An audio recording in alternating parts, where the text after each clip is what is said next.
remplis de Dieu vivant, oui, le sol et le vent, qui nous remplit de joie devant les merveilles du Tout-Puissant. Je sens couler la gloire, je vois tomber tous mes déboires. Je sens renaître mes espoirs, je me répands devant mon roi. Je suis au cœur de ma victoire.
À fréquenter cette église, des vrais Français, des Gaulois.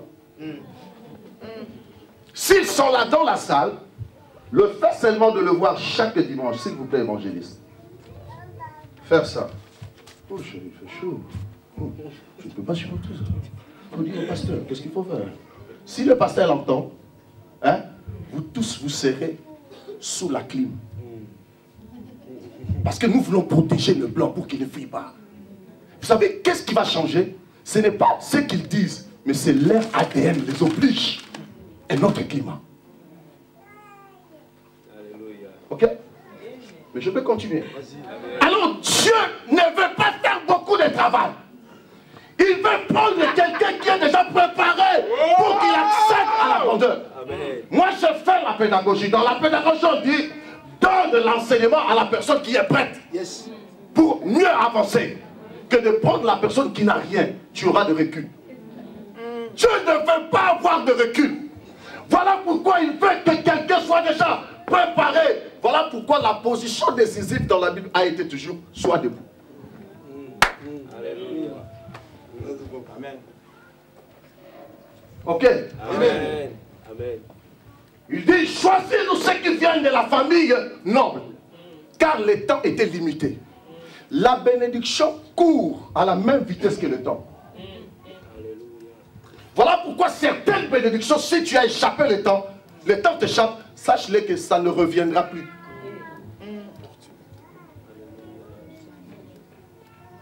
Il y a des bénédictions qui grandissent avec la personne. Plus tu es enfant, il y a la bénédiction de l'enfant qui t'attend. Je le disais à une personne, il y a certaines bénédictions pour le vivre. Il faut embrasser une autre étape de la vie. Le fruit de tes entrailles seront bénis aussi longtemps que tu es célibataire. Il ne faut même pas y penser. Yes. Alléluia. Amen. Amen. Ok? Yes. Je peux continuer. Vas-y. Alors, il dit, les enfants qui viennent de familles nobles. Ok, premier élément. Un deuxième élément, qu'ils soient beau et présentable. La grandeur, une bonne grandeur, c'est quand tu grandis avec excellence. Naokita. Vous savez, tous nous grandissons, mais tous nous ne sommes pas excellents. C'est dans l'excellence que le mot révérence sort. Et quand le mot révérence sort, c'est là où le mot honneur s'ajoute. Et c'est là où on devient grand.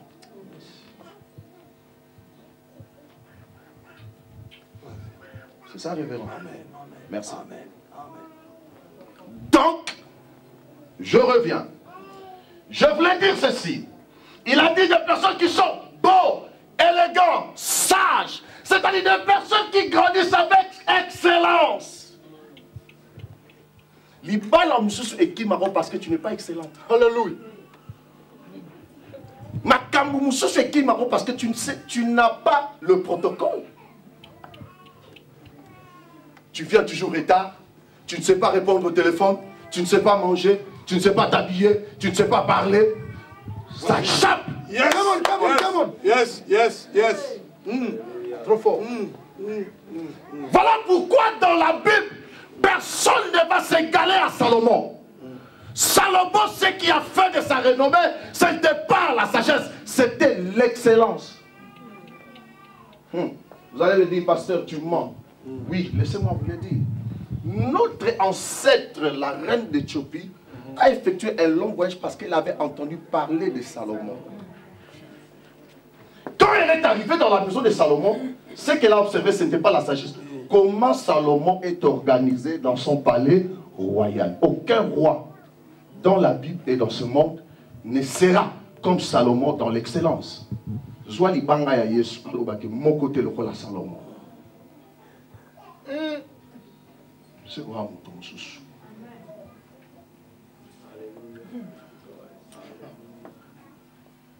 Vous comprenez, gars?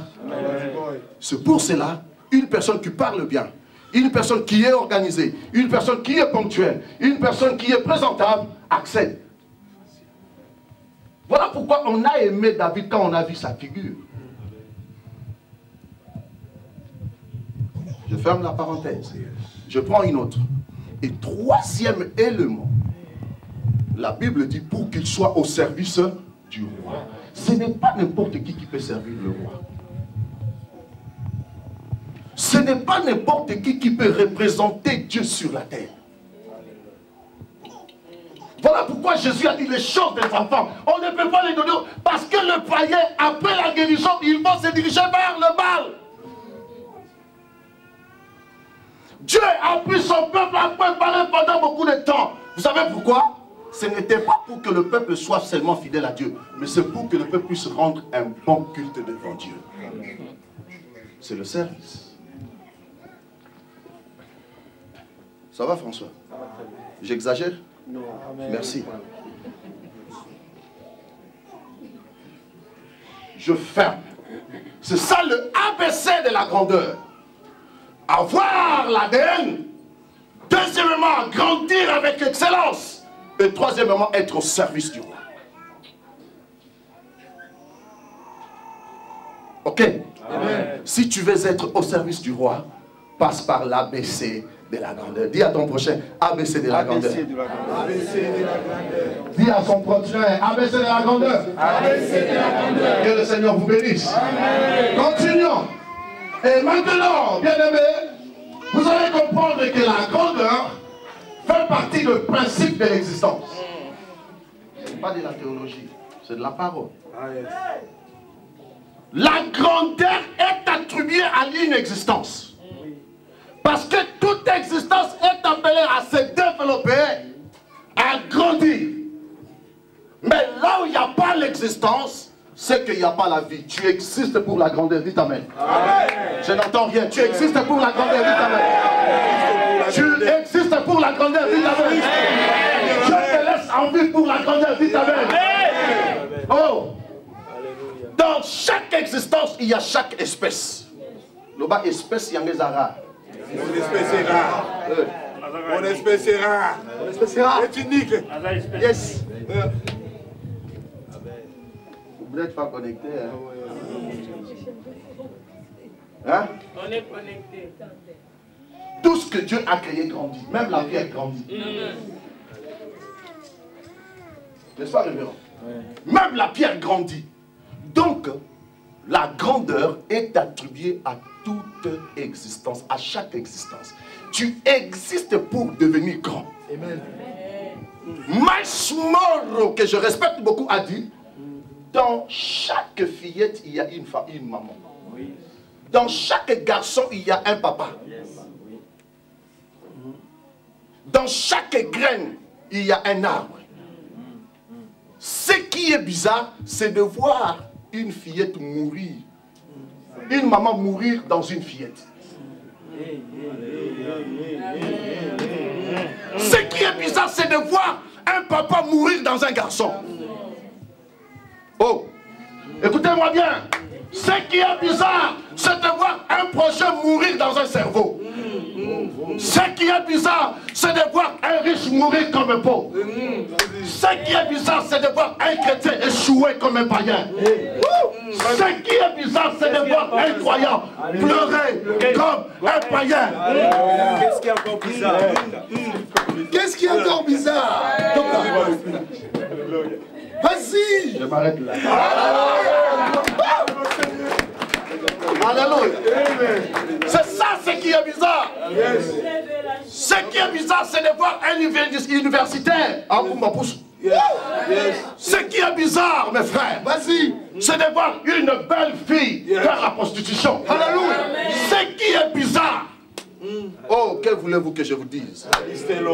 Voir un homme de la promesse mendier dans la rue.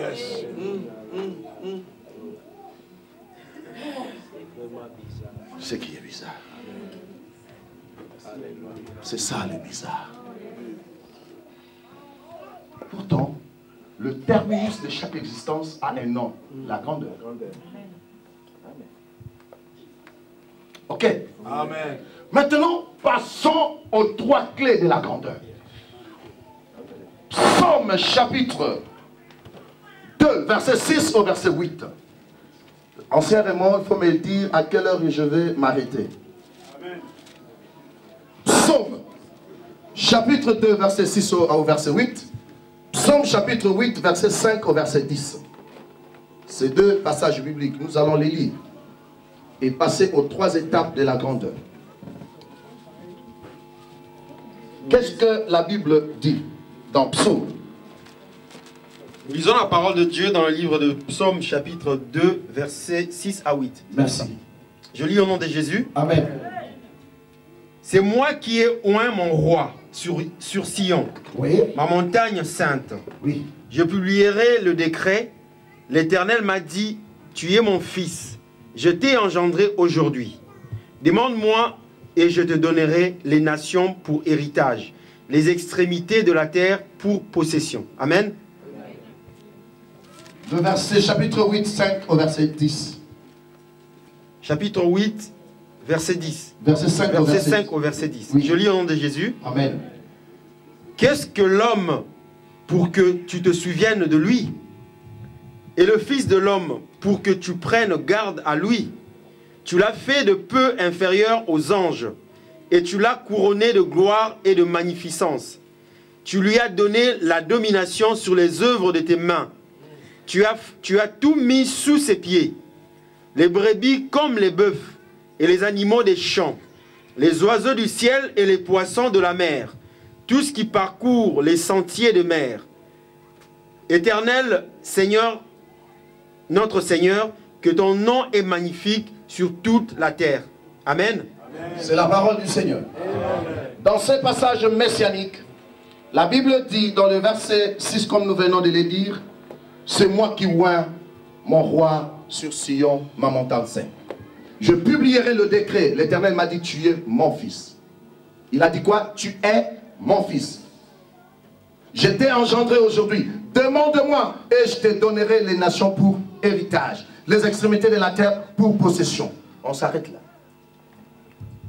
Cette prophétie est attribuée à Jésus. On nous parle de sa venue sur la terre comme un homme. Et qu'est-ce qui se passe? Cet homme était devenu sur la terre comme un être humain. Mais ce qui faisait la différence, c'était l'onction qui était sur lui. Malgré cette onction, mais cet homme a vécu comme toi et moi. Que s'est-il passé? Dit la Bible. La Bible dit, quand il est venu sur la terre, il est passé sur la